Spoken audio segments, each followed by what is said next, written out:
For more on this, let's bring in Pennsylvania Congressman and House Freedom Caucus member Scott Perry. Congressman, great to see you. Let me start with what was passed out of the House by the Republicans. Speaker McCarthy is clearly not going to get everything that was passed in that GOP bill out of the House. What are you willing to accept, or maybe what are you willing not to accept that might come out of these negotiations? Well, Dagan and Sean, great to be with you. And I would ask you two, as experienced negotiators, what would you be willing to accept when you were the only one that put an offer on the table? We kind of understand when you say, well, look, you've passed this, you're not going to get everything you want. The Senate hasn't passed anything, yet is out making demands. They haven't been, they've ignored the problem for a quarter of the year, for over 100 days, for 3 months. They haven't been interested whatsoever. So for them to come in screaming like their hair's on fire, and the president finally just brings himself back from some other country. I don't know if he realizes it yet, but he's the president of the United States of America, not of the G7 or not of Japan. Meanwhile, Chuck Schumer, they haven't had one hearing. They don't have a bill on the floor. They've done nothing, yet they're making demands of the Republicans. I would say this: when they pass a bill in the Senate, and we can see what there can be for, then we can negotiate really in earnest. But let's face it, they want a clean debt ceiling. They can't pass it, but yet they're acting like in negotiations like they have passed it. They brought nothing to the table except for demands.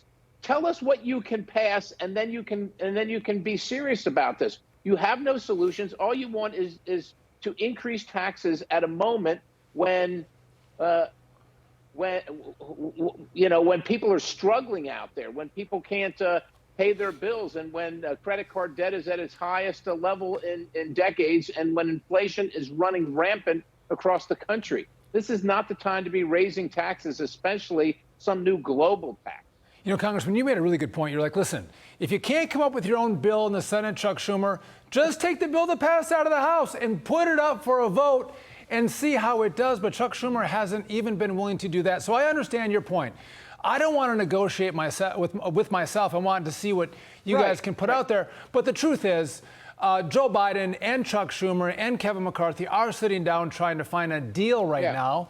And do you think the Freedom Caucus will take some concessions and still vote for it? Or is it like, that was as far as we were willing to go, was the bill that we passed out of the House, and that's it? Anything less than that, we're out. No, look, the Freedom Caucus members are reasonable members. That's why we've offered this reasonable bill that, the House 217 voted for. So I would characterize it this way. If you want to increase the debt limit from $1.5 trillion, which is what was offered, if you want it to be more than that, then as Democrats, you're going to have to put more on the table. If you don't like what's currently on the table, the policies that we've enacted, you say, well, as a Democrat, I don't like them, I want some of them off, then the raise has to come down. You can't. What the Democrats are attempting to do, having passed nothing, having offered nothing, is saying you're asking for too much and you're not giving us enough. Well, they haven't done anything. They're trying to make us to be the buyer and the seller at the same point and have us negotiate against ourselves. It's absurd. We should not do that. There's no reason to do that. When they want to get serious about it, they can pass a bill and show us what they can do, except all they want to do is complain, well, I don't like the price of yours, and I don't like the model or the make of yours. Well, okay, you brought no money to the table. You have nothing to trade in, and so you really can't criticize. If you're going to go to a car sale, bring either money or bring a car. But they brought nothing except complaint. Will the Freedom Caucus try to remove Kevin McCarthy as House Speaker if he comes back with a deal that the Freedom Caucus does not like? Look, the Freedom Caucus, just like all Republican members of Congress, want Kevin McCarthy, our Speaker, to be successful. So that's why we've been backing him up. That's why we think that he should be having this conversation. But that's why we passed what we passed. And I think that Kevin understands that.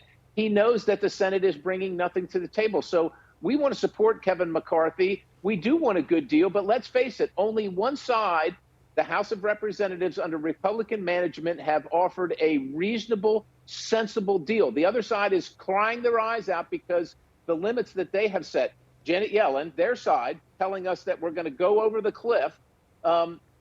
they have done nothing to deal with it. And for 100 days, for over 100 days now, they've done absolutely nothing, and they're starting to panic. They need to do what Sean said as a former member of Congress. If you can't come up with your own bill, then take up the one that the House passed. Sounds reasonable to me.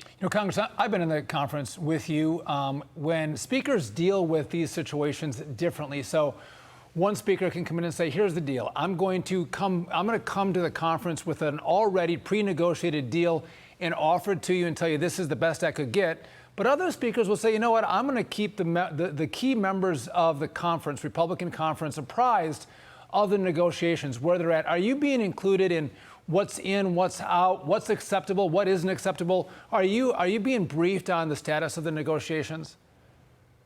We're being briefed. Everybody is in general terms. I understand it's obviously hard to negotiate in public, right? So members will weigh in, but we're being briefed on the general framework of the negotiations. And I think that it would be smart for the speaker to bring any kind of a deal back to conference to make sure before signing on. Look, as you know, we have a narrow majority. And this is really critical. Our constituents, our bosses, the American people are being beat to death by inflation. They can't afford their bills. And then they have this woke, weaponized government that throws them in jail, that investigates them if they go to a school board meeting. Meanwhile, you got the border wide open, and you got all these people coming across with fentanyl and so on and so forth.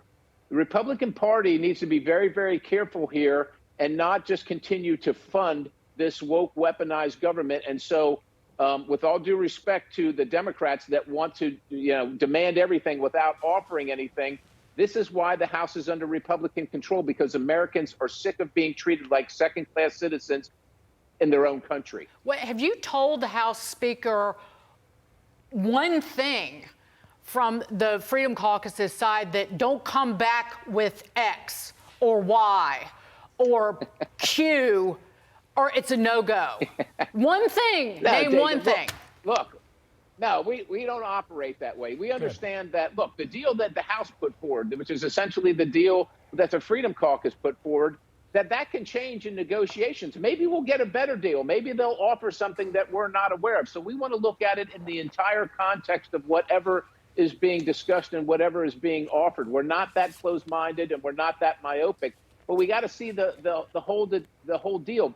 What we're saying essentially, though, is that the spending trajectory that the United States is on cannot continue. We understand we got to pay the bill that the Democrats racked up, and we're willing to do that, but we have to change the spending trajectory. And you guys both know this. Yep. The last time the credit rating of the United States was downgraded, it wasn't because they raised the debt ceiling. It was because there was no plan to right the fiscal ship, and we cannot continue to do that. $31+ trillion in debt with no end in sight is no way to run a country. Congressman Scott Perry, the spending trajectory does have to change, but if I'm going to give you one piece of advice I can tell you in your congressional office, you need to invest some money to upgrade the internet connection so we get a full view of you as we do this interview. Scott Perry, thank you for joining us. Thanks for sharing your insights.